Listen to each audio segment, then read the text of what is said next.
Friends ಇವಾಗ ತೊಂಡೆಕಾಯಿ ಪಲ್ಯ ಮಾಡ್ಕೊತಾ ಇದ್ದೀನಿ. ಅದಕ್ಕೆ ತರಕಾರಿ ಎಲ್ಲ ಹಚ್ಕೊಂಡು ತೊಂಡೆಕಾಯಿನೂ ಕೂಡ ಉದ್ದುದ್ದಕ್ಕೆ ಹಚ್ಕೊಂಡಿದ್ದೀನಿ. ಎಣ್ಣೆ, ಸಾಸಿವೆ, ಉದ್ದಿನಬೇಳೆ, ಕಡಲೆಬೇಳೆ ಹಾಕ್ಕೊಂಡು ಚೆನ್ನಾಗಿ ಫ್ರೈ ಮಾಡ್ಕೊತಾ ಇದ್ದೀನಿ.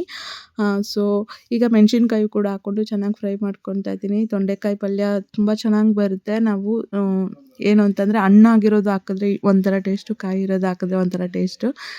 ಎರಡು ಮಿಕ್ಸ್ ಆಗಿದೆ. ಇವಾಗ ಈರುಳ್ಳಿ, ಟೊಮೊಟೊ ಹಾಕ್ಕೊಂಡು ಉಪ್ಪು ಹಾಕ್ಕೊಂಡು ಚೆನ್ನಾಗಿ ಬೇಯಿಸ್ಕೊತಾ ಇದ್ದೀನಿ. ಸೊ ಉಪ್ಪು ಹಾಕಿದ್ರೆ ಬೇಗ ಚೆನ್ನಾಗಿ ಬೇಯುತ್ತೆ ಅಂತ. ಸೊ ಅರಿಶಿನನೂ ಕೂಡ ಹಾಕ್ಕೊಂಡು ಚೆನ್ನಾಗಿ ಮಿಕ್ಸ್ ಮಾಡಿಕೊಂಡೆ. ತೊಂಡೆಕಾಯಿ ನೋಡಿ ರೆಡಿಯಾಗಿದೆ. ಉದ್ದುದ್ದಕ್ಕೆ ಹಚ್ಕೊಂಡಿದ್ದೀನಿ.